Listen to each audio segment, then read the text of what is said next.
Marc's finishing his food.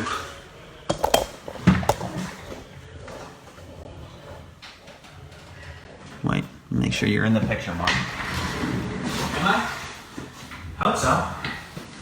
Good morning, folks. Me too. I'm why people tune in. You are? Did you get this worked out yet? It's all worked out, man. They good? I've been on that workout. How many workouts are you getting in a week? Dude, lately, with our recent programming, 0? I've been getting, with the amount, I'm not trying to make a commentary on your physique or anything, Marc. No, I have something on that too. I've actually been working out like 7 days a week the last 2 or 3 weeks. But by working out, I mean getting some sort of movement in. Move every day? Yeah, moving. And normally... Sorry, I should probably be talking to the mic. I'm gonna really bite my tongue for saying this. Normally after a couple weeks I start feeling pretty crappy doing this, but I'm actually feeling really good. I'm feeling decent. Maybe it's the programming. It's intelligent design. That's right. Welcome to the Art of Coaching. Welcome. This is episode number 63? Yeah, 63 I believe it is. Episode 63. Episode number 63, The Art of Coaching. Wow, we've come a long way since 4.5 years ago. Yeah. We should go back and listen to the first one. No, just delete those. No, that's a good journey. It does. It's funny because I was going back and looking at the title of some of those podcasts and just remembering back to just things that we talked about. You don't remember everything, but it is interesting to see how your line of thinking and just the evolution of us as coaches, as an organization. Just to see that journey is pretty cool. So that's why I think it's important just to leave it there. Yeah. It like we did. I remember we did like open recaps after the first in like 2017. So that was almost 4 years ago. We did like just talking about the open workouts and then like open predictions and stuff. I still remember doing the podcast, and we had a couple listeners at that time, which is good. It's good to have listeners when you do something like this. And we were doing predictions for the open, and I like called whatever open repeat there was, which wasn't like some profound thing. I was just like, oh, here are the remaining movements. I think it's going to be this. And then I called it, and I remember I was like, tune into the podcast to hear me call it before it was even announced. That's right. And I'm just you feel good? For maybe like 5 seconds, and I was like, I mean, it wasn't that difficult. It's kind of like getting a math problem, right? Like, yeah, it's funny because I actually wrote an article for on Two Brain Business. We put out a intramural open guide for gyms all around the world, and it's grown to be a pretty big deal in the Two Brain world. And a lot of gyms have adopted that model of making the open fun and teams and all that kind of jazz. But this year I was contracted to write an article about how to coach people throughout the open. Naturally, that's what I'm most interested in, is the actual coaching aspect. Yeah. And one of the things that I said was kind of highlighted by your comment there, that we actually know a pretty good amount about what to expect and what not to expect, just based upon history of the open, based upon formats, allowances in terms of knowing that things have to have the ability to be recorded and distances, and so it's like running we know is probably never going to be in the open, whereas the qualifiers for the games last year for the individuals, because there were so few of them, they could really increase the pool of movements to choose from. So like running did become a component of their online qualifier through to the game. So I thought that was kind of neat that they did that. But point being, we do know a lot about what the open can and cannot test and things like that. Before we get into the meat of the episode today, I want to highlight the people that are not sponsoring us again today. It is Kill Cliff. I choose this one lately just because I love the name of the blue Kill Cliff Gangsta's Berry Dice. That's the tastiest one too. That's pretty good. It's grown on me. Remember the first time I had it? Trash. You hated it. I also noticed somebody that's not sponsoring us over there is Oikos. Oikos yogurt. Yeah, Marc inhaled that right before the podcast. Yeti cups are still not on board with sponsoring this podcast, and the ever famous swingline stapler. Swingline stapler. Name that movie. Where did that stapler gain its fame? I don't know. I'm gonna say either. I saw the way your mouth was. Is it Office Space? Office. I only did that based off of the cue your mouth. Gave. Wow. Yeah. That's really good. I was honestly gonna say Jerry Maguire before that. Yeah. No, it was Office Space. And Ray-Bans. And Ray-Bans, yeah. Somebody left a really nice pair of sunglasses in They're there. still here. I don't Yeah, know if who you they guys are. left, I think they're Coach Ed's. If you left a nice pair of Cole Haan Oh, sunglasses. maybe that was me. I'm just remember. Actually, no, I only wear Oakley sunglasses. Can but this be the thumbnail? yeah, Rob, make that a thumbnail if you're What's listening. this look like?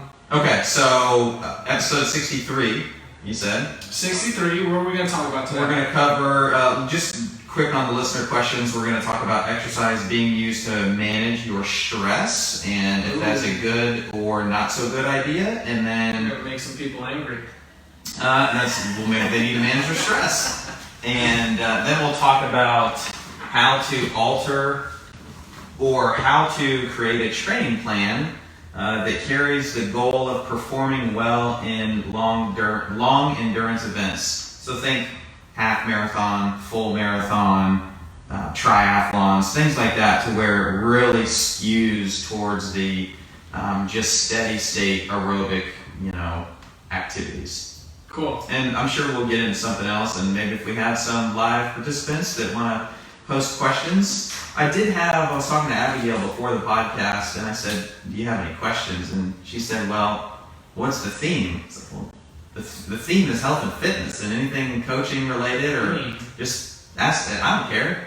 You could ask a question about why the Packers just never get over the hump, and make it back to the Super Bowl. Yeah, let's talk about that, man. Tampa Bay Buccaneers. It's pretty cool. It's pretty cool. Jesse is pretty fired up. And it's funny because I'm really not an NFL fan whatsoever, but he loves all sports. And I told the story the other day, but it is worth sharing here. So he went over to his friend's house on Sunday to watch the NFC Championship game, and it was like him and 3 of his buddies were over at the house watching it. And then, so he was all fired up talking about it that night, telling me about all these plays. The next morning, Monday morning, we got up and Mandy had to take Quinn to an eye doctor appointment. And he sat on the couch and was just scrolling through any sporting event that was on TV. So at one point he watched a early 90s LSU basketball game because he's a big Shaquille O'Neal fan. Wow. So he was watching that game. After that was done, he turned on the Arkansas-Missouri football game from this past season, was giving me stats and trades and all this kind of stuff. Whoa. He's the connoisseur of sports, which Mandy loves, by the way. That's good. No, she doesn't, but That could be a future for him. yeah. Like analytical. Yeah, front office, GM, Yeah, man. owner of a team, that would be cool too. Next Brad Pitt in Moneyball. That's right. All right. So let's kick it off with current events. What do we got going on? We got something exciting on Sunday. We have been talking about this for months. It's the 5K, the Alafaya 5K trail run. So that is on Sunday. Tabrez is all signed up, so if you guys are interested in doing that, Tabrez is signed up. I don't know if he'll be there, but he's signed up. He did get signed up. Now, the funny story is Ali Espinoza signed Tabrez up for it last night, and she posted about it on Facebook, and I was like, oh, that's funny. Like, Yeah. saying you did it. Yeah, but no, she really did. She really did sign him up. So that's coming up this weekend. You're signed up. I am. I'm signed up. I'm running. You know what's funny? Every time we've talked about this, you've always said like, "Oh yeah, there's so much interest," and that always struck me as funny. Like, so and so's interested. They usually don't mean anything because Steph made a post the other day in our group. It was like, "Hey, who all is signed up?" And only a few people. It was like James Doherty, you and me. Were like, "All right, we're signed up." So yeah, where's all the peoples? And I know that I think we might have even done it. I think Godin did say he was gonna do it. That's good. Yeah. I thought, but we have to be on the lookout. Like, we need to put out a PSA. When you see Godin running in the woods, it's not Sasquatch. Yeah. Or a tree falling down. Timber. Sorry, Jim. Yeah. I thought Natalie said that her husband and daughter signed up for it because Natalie can't go because I think her son is soccer, or her daughter is soccer. Her kids have soccer. Okay. And she said that her other daughter and husband Andy signed up for it. Yeah. Adrian said she's going to be waiting at the finish line for us. That's cool. I'll count that. Yeah. Hey, some support. Yeah, get on out there, support it. But I remember we were talking about it, and I think I listed off like 11 or 13 people or something like that, and then now there's like 4 of us. Yeah, come on. That's fine. I'll go. Time to dominate. All right. So 5K trail run this Sunday, the 31st, right? Yeah. Okay. And then after that, we have the upcoming Snatch Clinic with Coach Gene, Saturday, February 27th from, is it 11 to 1? 11 a.m. to 1 p.m. Cool. That's going to be so good. I know he ran a couple of clinics last year. They are all working clinics, so you're not going to just hear lecturing like if I was there teaching it. You're actually going to be moving because Gene is teaching it. That's why he's in charge, not me. Yeah. All right. Those are the current events. Those That's are the it. announcements. Let's get into it. Let's get into it. So, I'll start it off. Listener question number 1. Oh, this one is going to ruffle some feathers, man. That's fine. I don't think so. Yeah, you know what? We'll talk through it. I read your notes. As long as people listen to the full answer and not the one that I'm prepared to give right as soon as you finish the question. Yeah. I think if anything, it'll spark some good conversation, which I'm always a fan of. So if you're in the chat and you have thoughts on this, so what is the question? Should exercise be used to manage your stress? No. Next question. How would you alter something? Yeah, so should exercise be used to manage your stress? Josh, take it away. No. Caveat. It shouldn't be used the way that I hear most folks talk about it. So what I mean is, it's used as like they come to exercise or they do some sort of exercise or fitness in an effort to escape the stresses, otherwise known as the problems, usually. And I know that I'm being very general, so what you have to remember is if I've got somebody in front of me and we're talking about the benefits of exercise, we might actually talk about how exercise can help reduce stress. But again, not in the way that most people allow that thought to permeate into their head. So if you're using it as a escape, or if you're using it as a way to avoid actual decision making in your life, then no, it's not a healthy thing. And I'll use the example of people coming in here and work out. So let's say that you come in here and you're here for an hour or 90 minutes if you like to hang out before and after. That's great. Your problems are still going to be there whenever you walk out the door. Yeah. And and I've been doing this thing with exercise and then life in general for long enough to know that you are better served by addressing the root cause of that stress and not just trying to place a big bandage or duct tape fix the problem by just exercising. Because what actually happens, why people have this thought process or this mindset of exercise being used to manage their stress is when you do fitness, you come in and exercise, you do get a rush of endorphins, and it's otherwise known as like the feel-good chemical. So it's like dopamine gets triggered, endorphins get released into the bloodstream, and it makes you feel good. But like all things that are hormonally, related, it doesn't last. And so you get this exercise high, and then you leave, and the reality of the world is still there to greet you whenever you come down off of that high.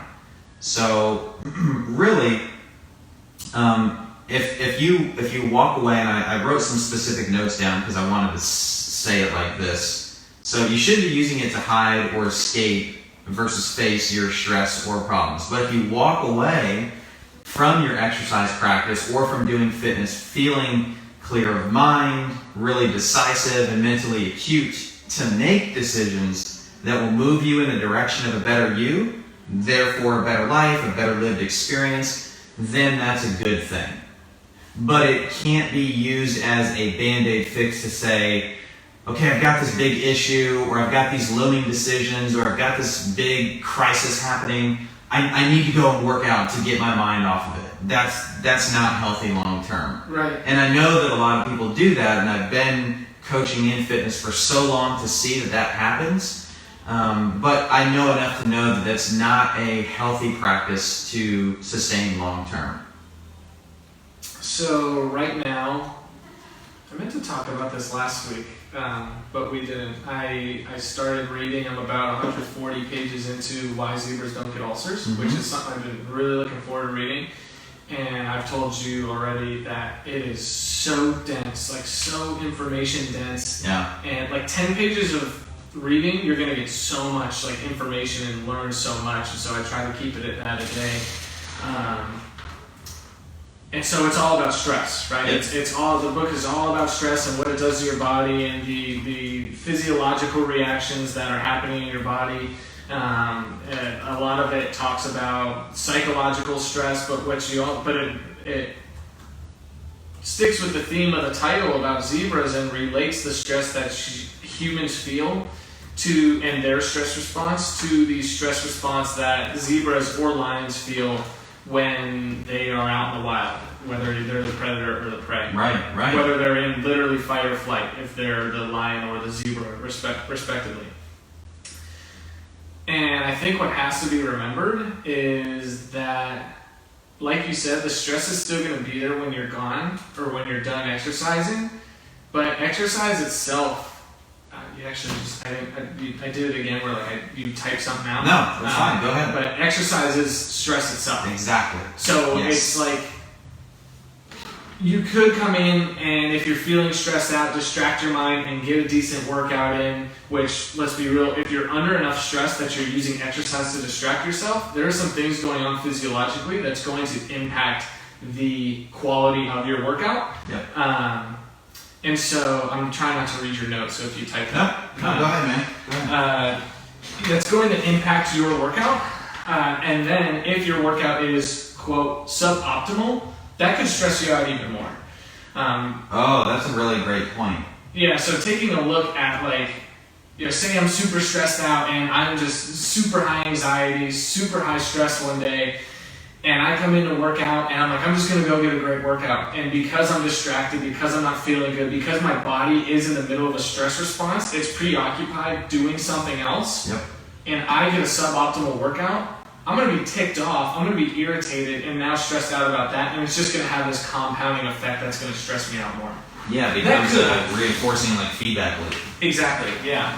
And so, while I may still work out and feel some endorphins, right, you still have the stress hormones that are coursing throughout your body, and if you're under a ton of stress, they're coursing out. It's not like, oh, I'm stressed, I was stressed around 12 p.m. and by 1 p.m. I was fine. Like, if you're psychologically stressed for a long time, enough to use exercise as a stress reliever, your body is stress hormones are coursing throughout your body for hours.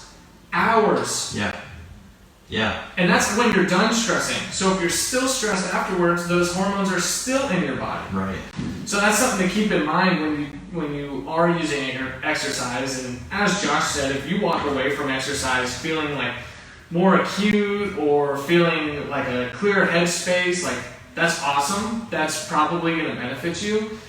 But if you're not in it for that reason, if you're just trying to use it as a distraction, you're probably better off practicing stress management techniques. Yeah. I'm glad that you touched on that really vital part that you're taking from that book is that whether you have the stresses of life or you come in to work out, you have to remember that the body sees all of this stuff that is going on, physiologically, as stress. So exercise in itself is stressful. So if you're already coming in this heightened, stress response state, and then you do something like exercise, it really takes a decent level of self-awareness, and this is what we're really pushing, to people to kind of become more self-aware in terms of what is going on, to teach them those things. But you have to remember that exercise is stress. And if you're doing really intense exercise, that exponentially increases the stress response that you're going through. So saying this another way, if you are stressed and you still want to get some fitness on, what should you do?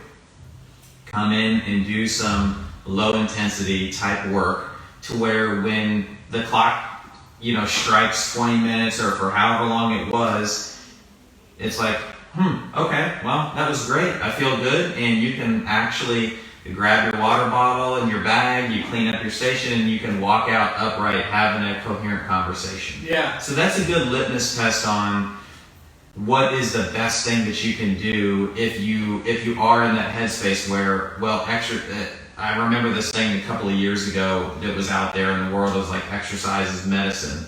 And it definitely can be seen as that, but what you have to just keep in mind is that it is not a good medicine if it is overfilling the bucket of stress that you are capable of handling, right? And we talked about this several weeks ago on the podcast, that there are different types of stress, right? There's distress, which is the bad type thing, where we perceive it as beyond our coping capabilities, maybe even not consciously perceive it, but unconsciously, neurologically, our body perceives it as like, oh, this is beyond my capability.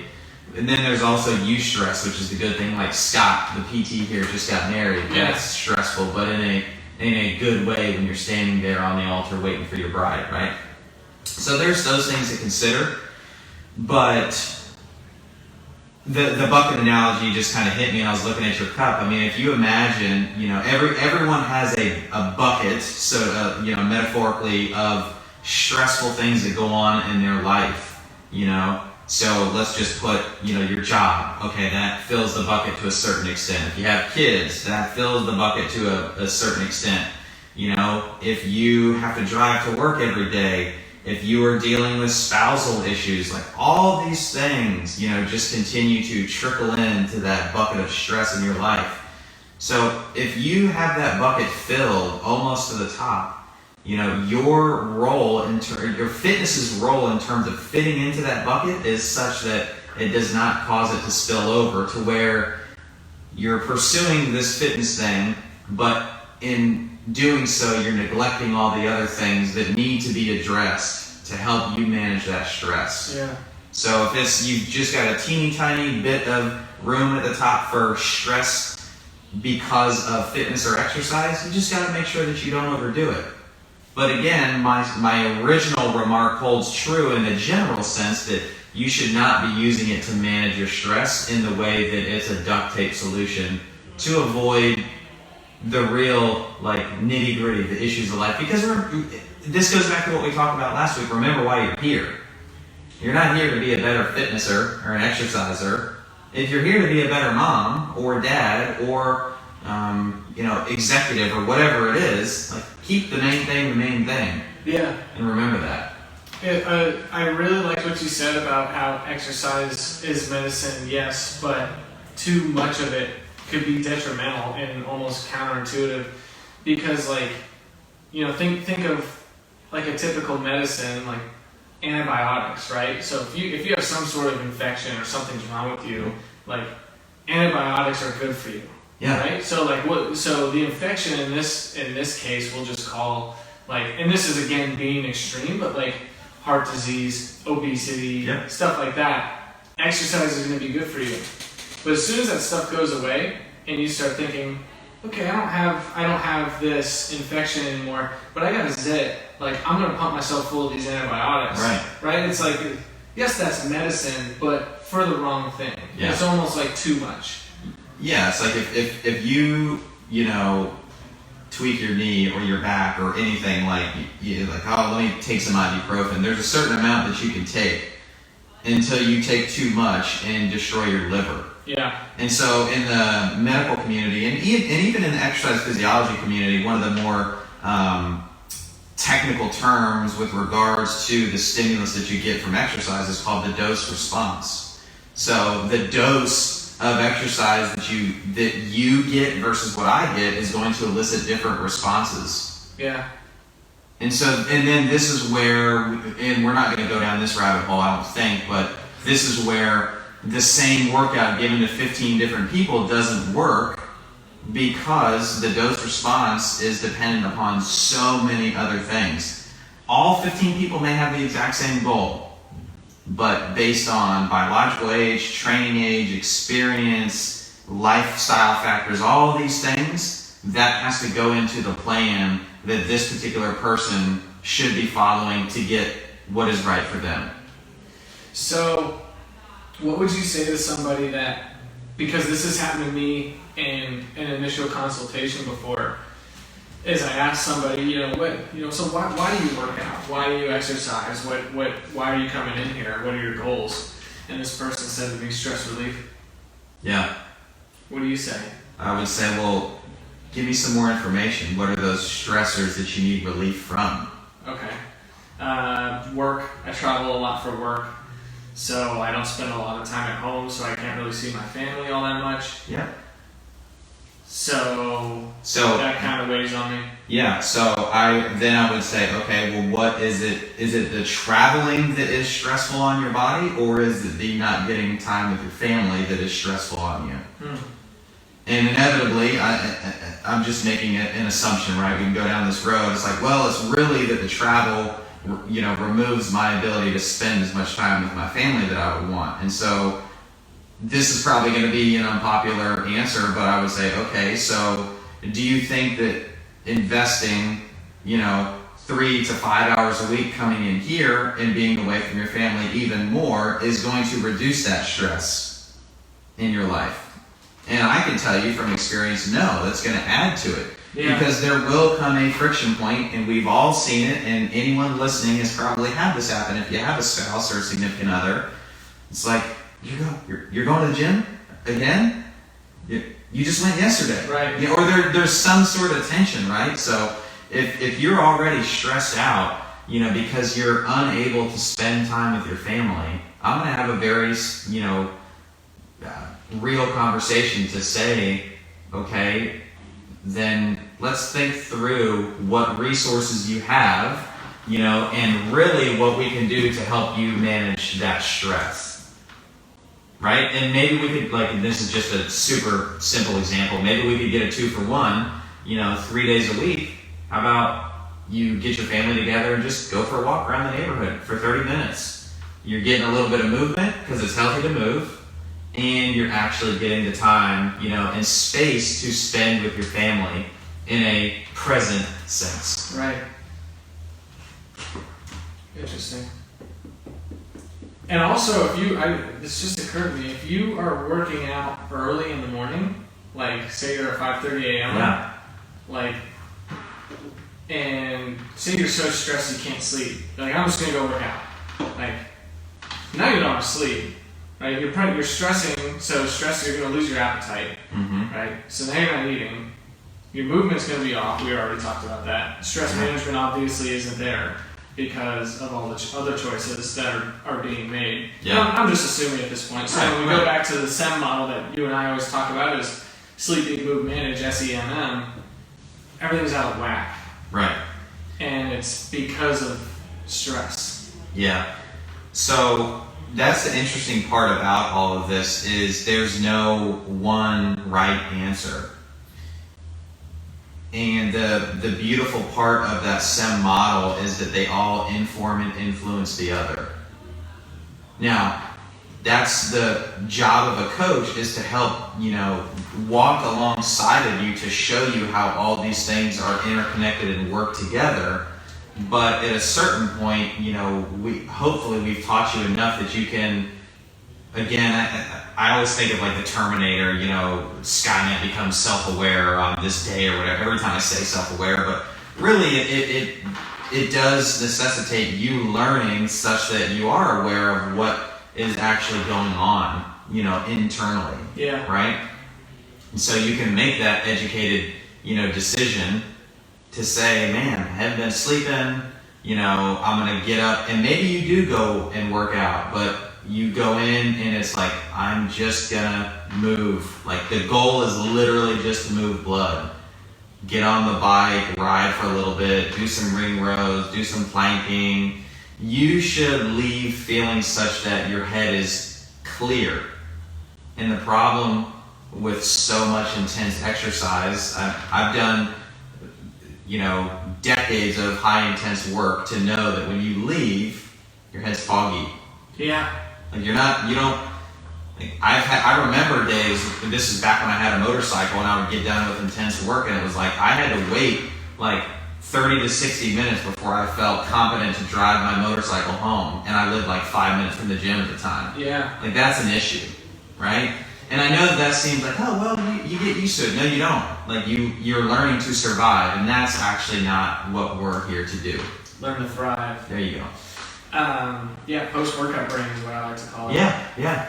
And that lower intensity work it can be used, even in your head, you might just think, I'm just going to go move for 30 or 40 minutes and not think about it. But not think about my stressors. But if you are just moving for those 30 or 40 and you're not worried about pacing, you're not worried about numbers, you're not worried about time, like you are literally just exercising in these long steady state work or fashion, you might even use that as an opportunity to, I'm thinking about my stressors, or maybe you're thinking about a different way to attack it, or you're thinking about, maybe my boss didn't mean it when he said something like that to me at work, maybe something you were taking personally, or something like that, Right.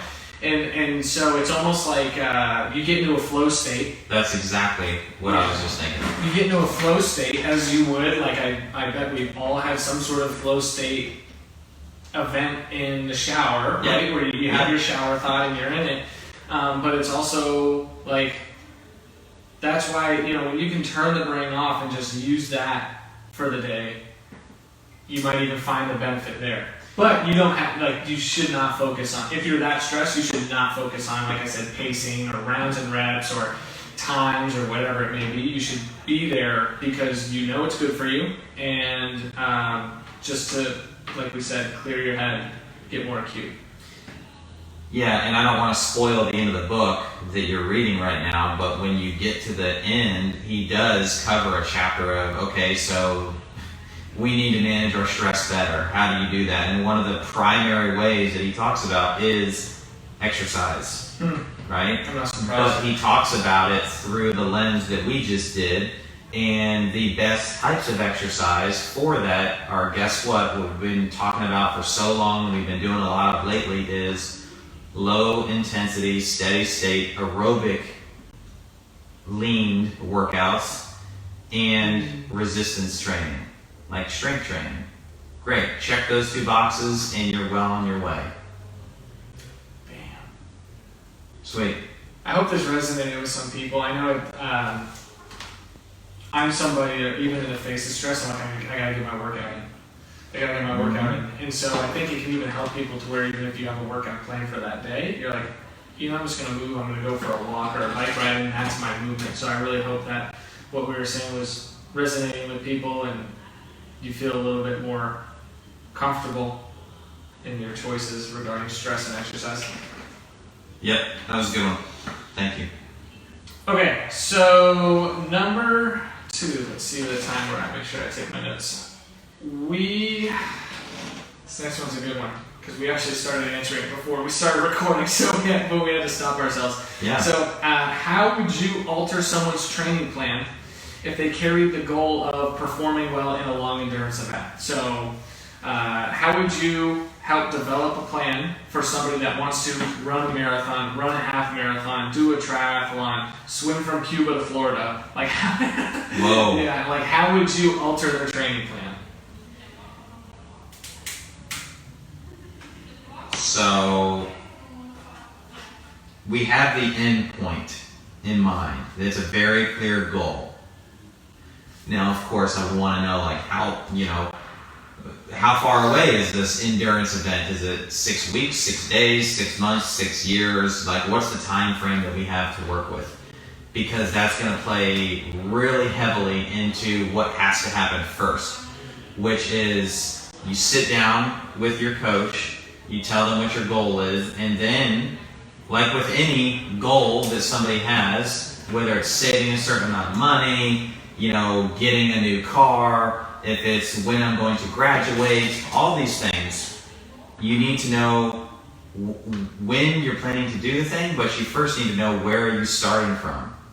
So we need to measure that. Okay, who is the person that is sitting in front of me that wants to take on this long endurance event? And just to provide a little bit more context, what we're talking about here is somebody wants to do a half marathon, a full marathon, a triathlon, so something that really skews towards long duration, cyclical type events.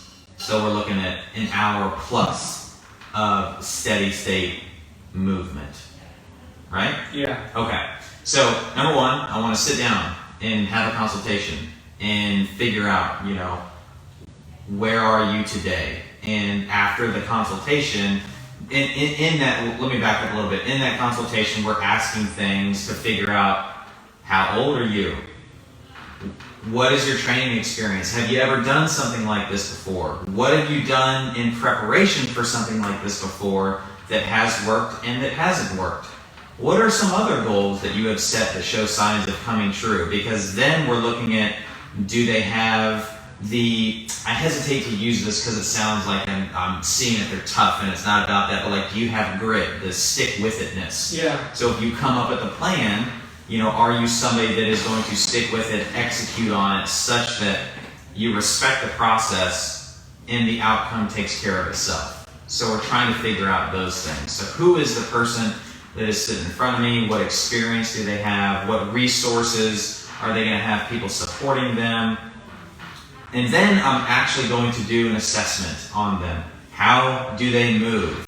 Where do they sit on some sort of endurance continuum today, right now? And so we have an assessment that we do with people, and it takes those things into account.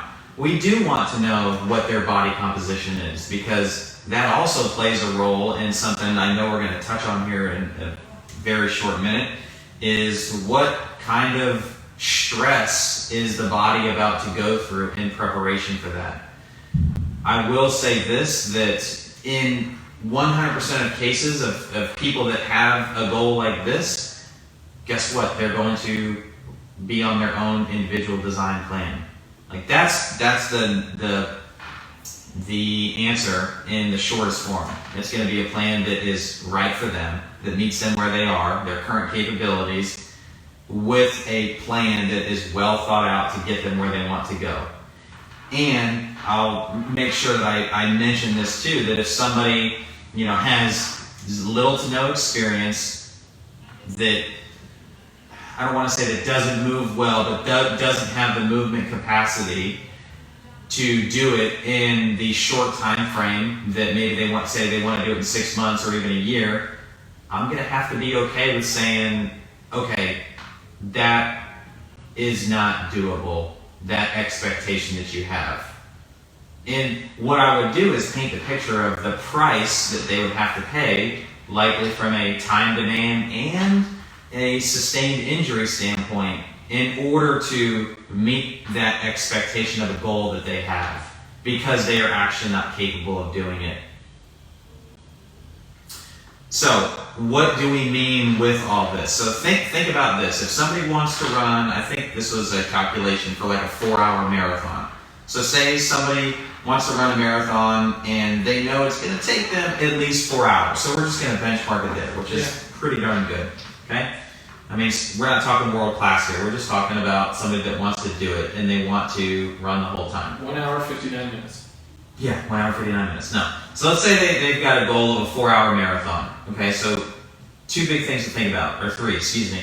That's 240 minutes straight of running. Okay? So a good pace in terms of steps per minute that people in the endurance community use is 180 steps per minute. What's the math on that a second, Josh? I don't know, a lot. 3 steps a second. Okay, so think about that. 180 steps a minute, and you're going to maintain that for 240 minutes to finish in 4 hours. Okay? And we're not even going to get into like stride length or anything like that, speed that you're running. Let's just say that that's going to get you there. Yeah. That comes out to 43,200 steps that you are going to be putting your body through to get done with this marathon. Minimum. Okay? So this is the picture that a coach needs to paint for somebody that is looking to do something. Because I know it's very, oh, my friend said we're going to do this half. Oh, we're going to go and do the Disney full and the 5 and 10 and half and full. Because I've had a lot of people that have gone through and done that. And again, there's a difference between actually being able to do the thing and express capability in doing it versus suffering through it. Suffering through it is you're going to run a certain distance and then walk. It's because you're not actually capable of doing the thing, So you have to think about that. So all of those thoughts come into play when we're talking about how do we alter someone's training plan. Well, I wouldn't alter it. I would just give them a training plan that is designed specifically for where they want to go based on where they are today. And it takes as long as it takes. And the coach has to be comfortable and confident in having that conversation with somebody. So what does it look like? It could look like we're going to work on sleep, eat, move, and manage. Because to train for a long distance endurance event takes a big resource of time commitment. You just have to put the miles in. You just have to swim, you have to bike, and you have to run. You know that when you get to game day, you need to be competent in doing that. You have to have the capability to do that. So guess what? All the build-up, you're going to be doing a lot of those things. But in order to even do that, you have to earn the ability to do a lot of volume of those things. So, and I think back to just general workouts like we did today. If your 200-meter repeats fall off in the workout that we did today, you're not ready to run a half marathon. No.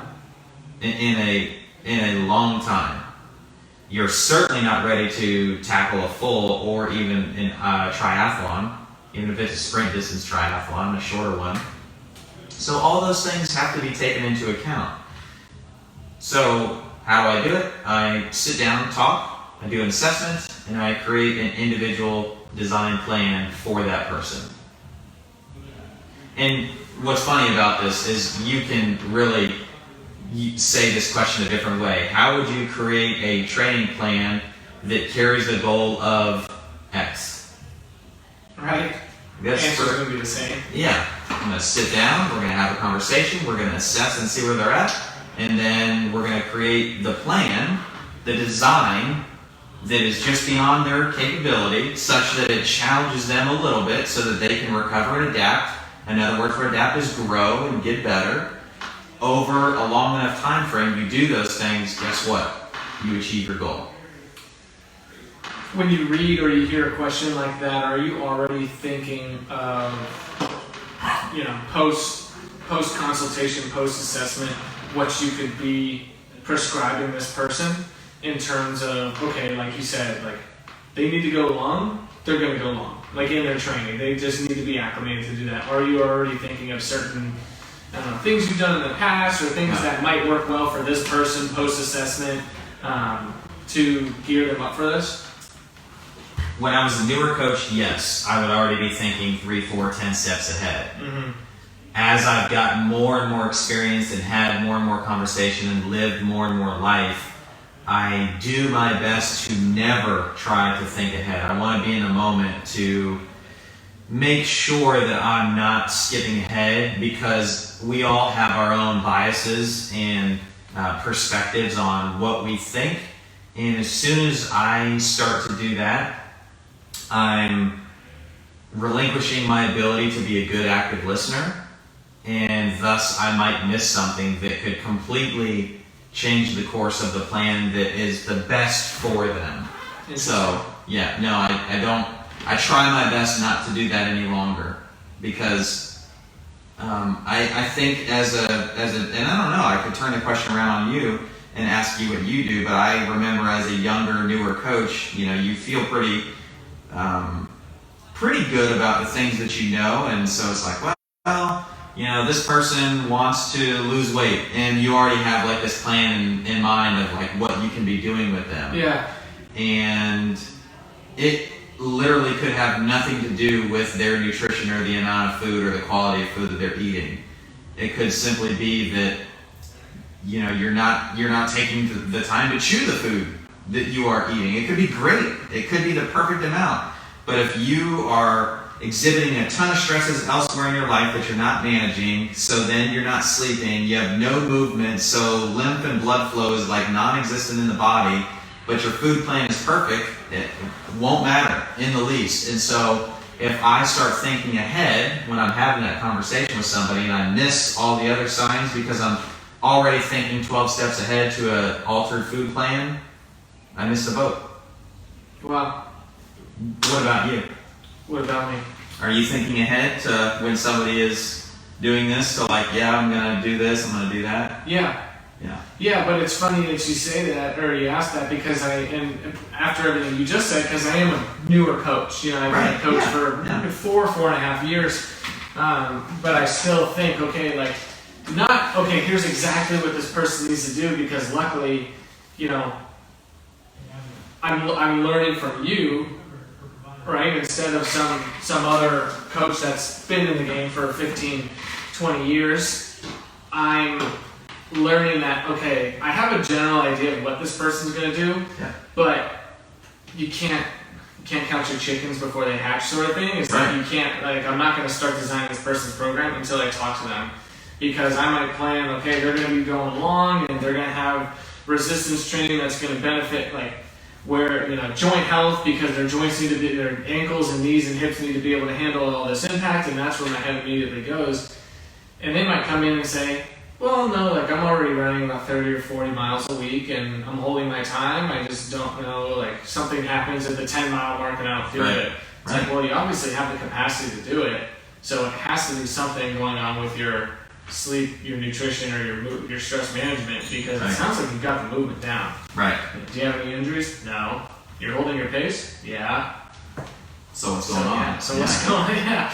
And so then this script could totally be flipped on me, and now I'm almost like, well, now I know what to do, right? Because I had this entire plan in my head and it didn't work out at all how I planned. So yeah, I think I do have some, is it naivety? What's naivety? Naivety?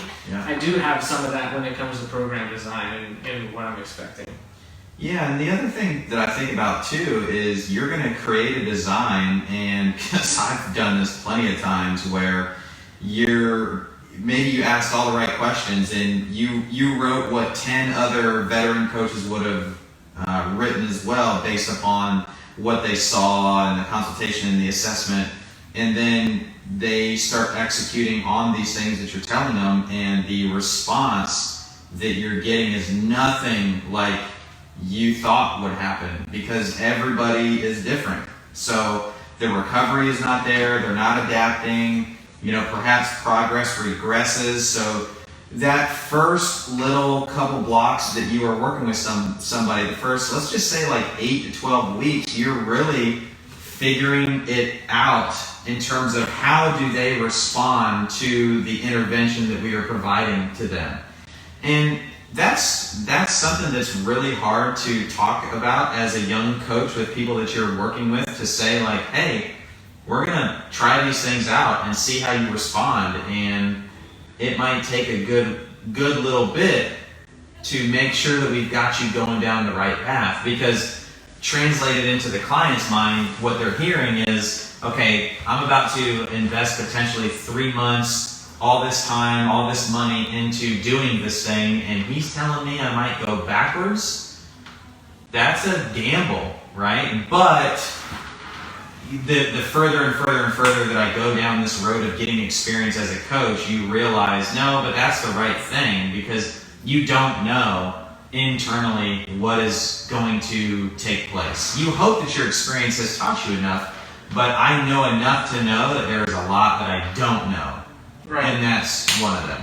But a lot of it is also, and this is a huge rabbit hole, but if you develop the relationship between you and that client, and you develop a trust, and you say, I know that if you said to me, you're like, hey, I'm going to put you on this, we'll just say, I'm going to put you on this squat program, this 8 to 12 week squat program, I don't know what's going to happen.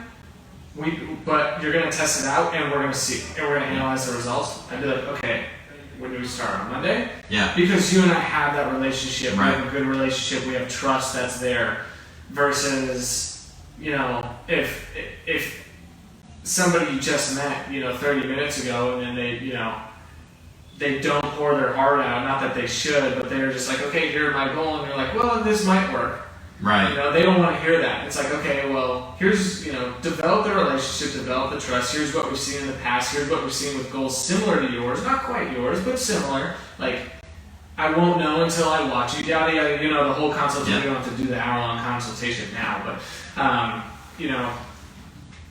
develop that relationship, that trust, and it becomes a lot easier to say those things. Right. And on the other side, if you are a client listening, and you're not a coach, understand those things. Yeah, because as you were saying that, what I realized, and we've talked about this, but I think it's worth mentioning, and reinforcing for us as coaches that are having these consultations, is really that those first, let's just call it 4, 8, 12 weeks, what we're really banking on in terms of the client is that they're going to show up and be consistent.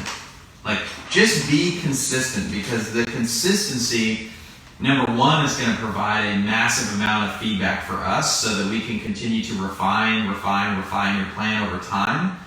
But also for them, they're going to establish positive habits, for the long term. And so the consistency should really be the piece that we as coaches are talking about in the early stages. So maybe not so much that, well, I don't really know if this is going to work, but what we can say is, I know what is going to work is if you establish consistency, that's just going to provide the best feedback possible to me as your coach, such that I can refine the plan over and over and over. Yeah. Something I'll tell people when they ask me, when they're programming, whether it's for an individual or on a group basis, is I'll say I always start out with okay, so what are you trying to accomplish with what you're writing? What are the goals of who you're writing it for? What are the goals of what you're writing this for? But then also remember that you can write a huge range of things. I'm not saying the word things, but workouts. And as long as you can justify why, and it makes sense as to why you're writing it, it's probably going to be beneficial for them. Are there things that are going to be worse? Yeah. Are there things that are going to be better? Yeah. But almost like we were talking about program design, and we were talking about last week, sets, reps, rests, tempo, and load. If you don't know which one of the first 4 to modify, choose one, because they're all the right choice. Right. Choose one, and I would say one addendum to that is make sure that there is progression available to the training design. Right. So you don't start at level 10, you always start at level 1 so that you can continue to progress. And then once you've kind of topped out on one progression, like we're seeing with some of the workouts that we've been doing recently, then it's okay, I took tempo as far as we know is going to be beneficial for this thing. Now we're going to go back to square one, and we're going to adjust the sets, and we're going to take the sets as far as we can. You know what I mean? So it is that one workout, but also having the foresight as a coach to say, okay, I'm saying that this is workout 1 of 10, or however many are part of the developmental process. Yeah. Yeah. I'm thinking of analogy after analogy, even with what we're doing in our programming. Today we did 4x10 goblet squats, right? And we started the first week at 3x8, which arguably was very easy for most people. But that's what we wanted, because we've also said last week that we knew what was coming in weeks 4 and 5, because we wanted to start here. And then, that allows wiggle room to where some people, maybe they have to go down in the second week, or they could go up as they did their 3x10 or whatever. But now by this week, they have a pretty solid weight chosen that they're working at, and they're at the right weight. But if they have gone balls to the wall in the first week, they'd be in some serious trouble this week because they'd be clinging on for dear life. Because now it's harder, right? Not for dear life, I'm being dramatic, but it would be harder. So I love program design, man. I love talking it. It's fun. Yeah, it's kind of the magic sauce to get somebody from where they are to where they want to go. And that program design isn't just movement, you know, it's their program, it's their stress, their nutrition, their movement, their management. How does it all relate to each other? Right. Yeah, so how would you alter someone's training plan that carries the goal of performing a long-term event? You just perform an assessment and do a consult, assessment, individual design plan. Done. There you go. 22 minutes for that. for that Cliff's Notes version. Yeah. You imagine how short, if somebody did Cliff's Notes on our podcast, how short they could make them. 10 seconds. Yeah, bam, done. Did you guys, when you were in school, did you have the Cliff's Notes books? Did you ever see those? Do you know what those are? I know what they are. We didn't really use them. Our teachers want us to read the whole book. Well, every teacher wants you to, but you still get the Cliff's Notes so that you understand. We had Spark Notes. Yeah, we had those too. That was a rip-off. Spark Notes is online. Spark and Cliff, they don't get along. Yeah, Spark and Cliff. What do you think of periodized training versus linearly progressing? So, like, I guess they could kind of be the same thing, but like... Yeah, so periodization is just a fancy strength and conditioning term for thought out plan. Like, if your training is planned, that is periodized. Yeah. That's it. So, yeah, I think it's I was going to say necessary. I think it is necessary for progression and getting people better. So, and I do think that for all of the, and I know probably most clients listening are like, what is linear periodization and why do we care about it? But I'll just say this, that I think for all the hate that it does get, it's the simplest thing to do and it works. Periodization? Just linear periodization, you know, like instead of something that's crazy and, you know, I don't want to say complex because that means that it's like complicated, and I don't think any periodization out there is, but the most basic form to me is good old-fashioned linear. You know, you do 3 sets of 8, 3 sets of 10, 3 sets of 12, 3 sets of 50, you know, whatever it is. Like it's linear in nature, and you can see a plan and progression in place. Yeah, I think it's great. I think it's smart, and I would say that's what we do. Alice says that's how she passed with linear periodization. No, she's talking about Cliff's Notes. What do you think about that? Yeah, I mean, it's... When I think periodization, and this is just how I'm conditioned because I'm still like fresh out of school a year and a half ago, so it's, okay, you're planning for something a year or more away, and so you have to have all of your blocks planned out by then. Yeah. But what's the downside that school doesn't teach you, like, they do talk a lot about general population, but like they don't talk enough about it. The thing with, and I don't know if you remember this from getting your degree, but the thing with exercise science is it's so focused, at least maybe this is the way I interpret it and I don't remember or I'm remembering wrong, but it's so focused on performance in athletes. Yeah, well that's where this all comes from. Right. It's injected ideals and principles from either the performance or the rehab model. Like that is how exercise design, exercise selection, and like, you know, what you actually do to stay active has come from. That's come from the performance and or the rehab model. And so if we're going to include performance and rehab, we'll just, instead of saying that's the 99%, we'll call that, or the 1%, we'll call it the 10%, right? And to include for rehab. Because athletes, I say, is the 1, the other 9% makes up for rehab people. Like, we have entire degrees, like the one I just got, that's and this is one of my qualms with it, is like teaching you how to do so well with the 90%, with some, or with the 10%, with the focus being on the 90% only a fraction of the time. And it's kind of frustrating because we talk about motivational interviewing for like a day. Yeah. When it's like, dude, if you can't properly motivationally interview someone when they come in for a consult, not that you're trying to manipulate them or have a technique, but like if you don't know how to help someone dig deep and get to the root cause, like they're gonna walk back out the door. Right. Why is that skipped over? Why is that skimmed over? So I just say that to say that periodization, the way I think about it, is from an athlete's point of view. Yeah.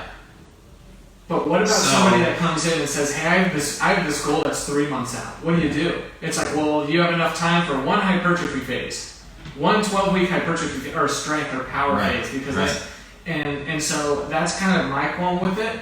But when you say that, linear progression is pretty much just periodization, it's proper thought out design. Right. Like that helps bring me a little bit more peace. I was on a call yesterday with like 100 coaches for some continuing education that I'm doing, and that continually, that idea of everything stems from the performance and rehab worlds. And one of the things that we were talking about is, that's the way that it is because they're trying to sell you something, right? If you sleep well and you sleep enough, if you eat well and you eat enough, if you move well and you move enough, if you manage your stress well and manage it often, do those things, and like you don't need a coach. That's the crazy thing, right? Right. Now, if you're trying to be the best of the absolute best in a athletic endeavor, then like long term. But in the Gen Pop world, just have these basics down. Move every day. I think you're good to go. But the exercise for leisure's sake, the framework that a lot of people and hey, guilty as charged here too, is like that's what my background is in. Yeah. So here's an interesting thought experiment. So if you actually look at all the research and the exercise interventions that they mainly cite for why intensity works and all this kind of stuff, it's like they're done at the college level with college age kids, but it's also done in a very, very short time frame, a 6 to 8 week or something like that. It's like, but we're not looking for people to do it for 6 to 8 weeks. It's like, what's the plan for 60 years? Mm-hmm. But that's not the thought experiment. The thought experiment is this. So if we're following all these models that are predicated on athleticism and performance, you ever seen an athlete that's played for 10 years, what the next 40 years of their life looks like? Is that what we want to be following and modeling? Probably not. Yeah. So, and we don't have to go down this rabbit hole today because I certainly don't have enough time for it, but I do think that it is worth saying, is, and my terminology, language, and thoughts have changed on this, but I was having a conversation, I think with Abigail right before we came in, and she said something about, talk about how athletes, da-da-da-da, and I said, hold on, I think we need to define who's an athlete. And we even use language calling everybody athletes. Yeah. And I think that's wrong. I think you're an athlete if the food that you put on your table is paid for by your athletic prowess. Otherwise, you're not. You're active. Yes, everybody should be active. Yeah. But not everybody is an athlete. When you have that mindset, the problem with it is that you look to what athletes are doing and try to mimic that. Oh, he's sprinting. Oh, he's jumping. Look how hard he's training. So you're either going to chase that, guilty again, or you're going to feel bad that you can't or are not doing those things. Yeah. Versus if I say, just come in here and let's just move, get some sweat going, with a program that meets you where you are, and walk out and go be the best version of yourself outside of the gym that you ultimately want to be. You and I always talk about nuance and context, and especially with the language that we're using. And I kind of had this thought cross my mind that I wonder if we started calling people athletes in, think of the Open, a couple of years ago, 450,000 athletes signed up for the Open, and it's like, I wonder if we've started doing that as coaches, or we've done that as coaches in an attempt to empower people to feel like that. Yeah. Yeah. But it's been really counterintuitive because it has, like you just detailed, hurt them mentally due to comparison.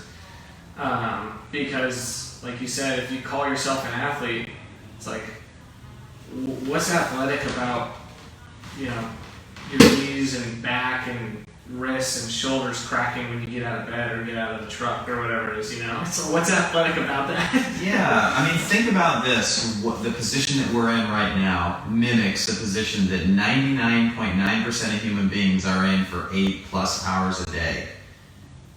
It's a long time. How many professional football players do you think are in this position? 0. They don't sit behind a desk for 8 hours a day. They might be on their phone in between getting therapy from one thing to another. Yeah. But there is nothing athletic about this. No. Right? So language matters. And I know, because again, there's probably old blogs on our website that I've written where it's like, you are an athlete in the sport of life. I don't agree with that anymore. But as you said at the beginning when we were talking about the earlier episodes of our podcast, and it's cool to even just go back and look at the titles because I know you don't listen to them. I'm not going to listen to them either. I don't want to listen to the earlier ones. I've never listened to a podcast that we've recorded. Well, yeah. But it's cool to see how we've evolved in our thinking, the things we've talked about, and just how we've developed the podcast topics. And, that's okay that you wrote about that, It's okay that we've called people athletes in the past because if we hadn't, we wouldn't be at the realization now. Or if we hadn't, we'd probably be on the verge of doing it because we'd have to learn to not, right? Yeah, and I think the thing to keep in mind is that just shows the commitment to growth that we do have and always striving to deliver the best possible value to everybody that we come into contact with. Yeah. And I have said this to the staff, I've said this to so many other gym owners and coaches. If you're doing things the same way that you did a year ago, today, there's something wrong with that. Yeah. And I'm not saying you need to go out there and chase the new or the novel or anything like that. But you do need to be growing. I'm a huge believer in that. I think it's arrogant not to, and it's arrogant to think you never did wrong. Yeah. So I did this presentation, and this will be the last thing, we'll wrap up so I can get out of here. But I did this presentation. The first public speaking engagement that I ever did for Two Brain was at the summit in front of the coaches. This is probably, what year is this? 2021 now? This is probably 4.5 years ago, something like that. And one of the things that I told them, I was talking about my background in coaching and laying out where I had been, where I am today, all the reading that I do. And I said something to the effect of, I've totaled up all the reading that I've done in a lifetime, and it's enough to fill a small library. I said, and that sounds pretty impressive, right? I said, but I also did some digging into just how many libraries there are in the United States. And at the time, I want to say it was like 181,000 libraries. I said, so that's the realization that maybe I've read a library's worth of books, but there is far more that I haven't read. And so that's, to me, an expression of, I'm committed to continually learning. And I know a lot, but I know the older that I get and the more that I get involved into this fitness coaching sphere, there's a lot that I don't know. It's more libraries than McDonald's, right? Yeah. That's probably a good, healthy thing. Yeah. There should be twice as many libraries than McDonald's. Yeah. Can you imagine that? Like a library on every corner, every neighborhood? McDonald's would still get more people in it. McDonald's lines would just be longer. There's money in junk food. There's not in book sales. Especially in Chick-fil-A. Man. All right, that's all I got for today. Thank you for hanging around. Yeah. Thank you for Allie saying that she passed using Cliff's Notes or Spark Notes. I'm going to say Allie was more of a Cliff's Notes person. Yeah. I think the Spark Notes started to gain a little bit more traction in my older years. So I know Allie and I are about the same age. I'm not commenting on her age anymore than I'm commenting on mine. So I just want to put that out there. Right here. Yeah. All right. Guys, thank you for listening. I don't have to do the outro because Josh is going to take it away. I just have to remind you, leave a 5-star written review if you enjoyed the episode. We're on iTunes, Buzzsprout, and SoundCloud, so tune in on